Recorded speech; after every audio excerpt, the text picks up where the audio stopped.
আসসালামু আলাইকুম। দোয়েল টিভির সংবাদে স্বাগতম। জগন্নাথপুরে ভারী বর্ষণ ও পাহাড়ি ঢলে পানি বৃদ্ধি, বন্যার শঙ্কা। আমাদের সহকর্মী হিফজুর রহমান তালুকদার জিয়ার তথ্যচিত্র দেখুন বিস্তারিত।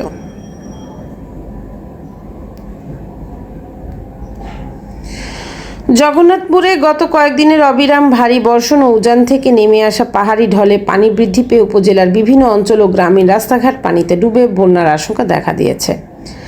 জগন্নাথপুরে গত 3 দিন ধরে টানা বৃষ্টি হচ্ছে। উজানের ঢল আর বৃষ্টিতে জগন্নাথপুরের নদ নদী, খালবিল ও হাওরের পানি বেড়ে চলছে। পানি বিপদসীমা ছুঁই ছুঁই করছে। ঢল আর বৃষ্টি অব্যাহত থাকলে মাঝারি ধরনের বন্যা হতে পারে বলে আশঙ্কা করা হচ্ছে।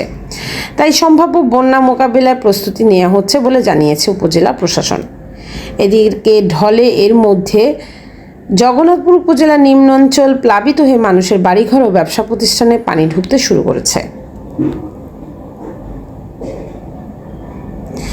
নদীর পানি বৃদ্ধি পেয়ে জগন্নাথপুর নলজুর নদীর উপর নির্মিত বিকল্প ব্রিজ ও রাস্তা পৌর শহরের হবিবপুর গ্রামের ভিতরের কয়েকটি পাকা রাস্তা প্লাবিত হয়। জগন্নাথপুর টু শিবগঞ্জ রাস্তা পানির নিচে চলিয়ে গেলে জগন্নাথপুরের সাথে শিবগঞ্জের গাড়ির যোগাযোগ বিচ্ছিন্ন হয়ে যায়।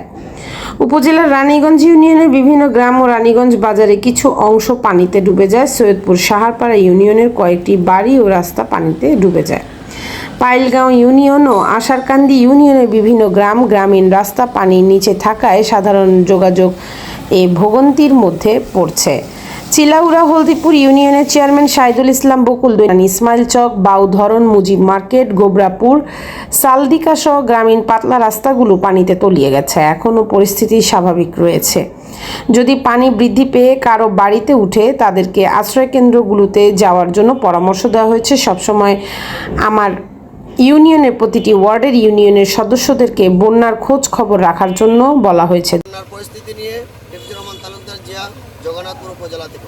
দোয়েল টিভি দেখতে ভিজিট করুন www.doeltvonline.com।